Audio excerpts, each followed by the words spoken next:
Kwa mara nyingine tena sauti ya Kipenga inataranguma ikionya viongozi wa nchi wanachama Jumuiya ya Afrika Mashariki dhidi ya kugeuza ulimi kuwa upanga na maneno kuwa cheche zinazoweza kuwasha moto mizozo isiyo na tija. Hapo awali Kipenga hiki kilikuwa sauti ya sifa na matumaini, kiliwahimiza marais wa ukanda huo kudumisha utulivu, mshikamano na uzalendo wa kikanda. Kilimkumbusha Mama Samia Suluhu Hassan umuhimu wa busara, uungwana na kauli za kujenga, si kauli zinazochochea ukakasi. Lakini leo hii sauti ya Kipenga imebadilika, imejaa ukali, makemeo na msimamo dhabiti. Inamkemea Rais wa Uganda Yoweri Kaguta Museveni kwa kudai kwamba bahari Hindi ni yake na kwamba Kenya inapaswa kutoa ruksa ya kuitumia. Aidha, anatishia kuwa vita vinaweza kutokea iwapo madai hayo hayatatekelezwa. Vitisho vyake vimeelekezwa moja kwa moja kwa Kenya na kwa upana wake hadi nchini Tanzania. Kana kwamba haitoshi, mwanawe Jenerali Muhoozi Kainerugaba anaongeza mafuta kwenye moto, akitamba kuwa akisubiri tu ishara kutoka kwa baba yake kuvamia Kenya na ndani ya saa 8 atakuwa mitwa. Kauli zisizo na mizani, zisizo na tafakuri na zisizo na heshima kwa majirani.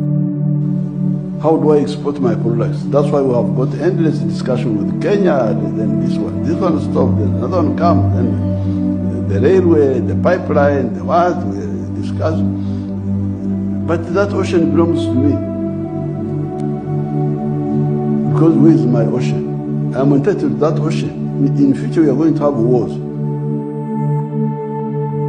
Kwa Wakenya, maneno haya ni mzaa mchongo, lakini bado mzaa. Wananchi walijibu mitandaoni kwa kejeli na ukakamavu, wakikumbusha jirani kwa mipaka si ya kubahatisha na amani si mchezo wa kamari. Hata hivyo, wapenda haki kama Bob Wine wamejitokeza wazi kusema kwamba kauli hizo ni upotoshaji wa hali halisi na hazina nafasi yoyote katika ukanda unaotamani maendeleo. Ukweli ulio wazi ni huu: kinachowasha moto huu si bahari Hindi, chanzo ni mafanikio ya Kenya, kuanzia demokrasia, miundo msingi hadi ukuaji wa sekta mbalimbali ambavyo baadhi wanayaona kama mwiba unaowakera badala ya kuwa mfano wa kuigwa. Na sasa Kipenga kinaikumbusha Afrika Mashariki yote maneno matukufu ya wimbo wetu wa jumuiya.